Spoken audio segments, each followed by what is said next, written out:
Office കഴിഞ്ഞ് ക്ഷീണിച്ചിരിക്കുന്ന ഒരു evening ആട്ടോ ഇന്ന്. പക്ഷെ ഹോസ്റ്റലിലായതുകൊണ്ട് നിവർത്തിയില്ല, നമ്മൾ ഫുഡ് കഴിക്കണമെങ്കിൽ നമ്മൾ തന്നെ ഉണ്ടാക്കി കഴിക്കണം. അപ്പം ഞാൻ വേഗം കുളിച്ച് ഫ്രഷായി എൻ്റെ ഡിന്നർ ഉണ്ടാക്കാൻ വേണ്ടി പോയി. കുക്കിങ്ങിനെ കുറിച്ച് ഒന്നും അറിയാത്ത ഒരാളായിരുന്നു ഞാൻ. ഇവിടെ വന്നതിന് ശേഷമാണ് ചോറും കറിയൊക്കെ ഉണ്ടാക്കാൻ പഠിച്ചത്.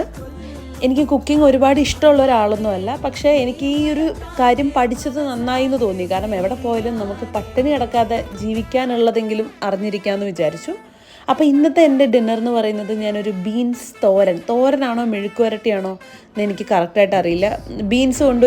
ബീൻസ് മുട്ടയും കൊണ്ടൊരു ഉപ്പേരിയാണ് ഞാൻ ഉണ്ടാക്കുന്നത്. അപ്പോൾ എൻ്റെ കയ്യിൽ വളരെ ലിമിറ്റഡായ പാത്രങ്ങളുള്ളൂ, അപ്പോൾ ഉള്ളത് വെച്ച് അഡ്ജസ്റ്റ് ചെയ്യാണ്. അതും ദാലുമാണ്. ഇതൊരു തട്ടിക്കൂട്ട് ദാലാണ്, ഹോസ്റ്റലേഴ്സിനൊക്കെ പറ്റിയ പോലത്തെ ദാലാണ്. ഇതിൻ്റെ റെസിപ്പി ഞാൻ വേറൊരു വീഡിയോയിൽ ഇടാം.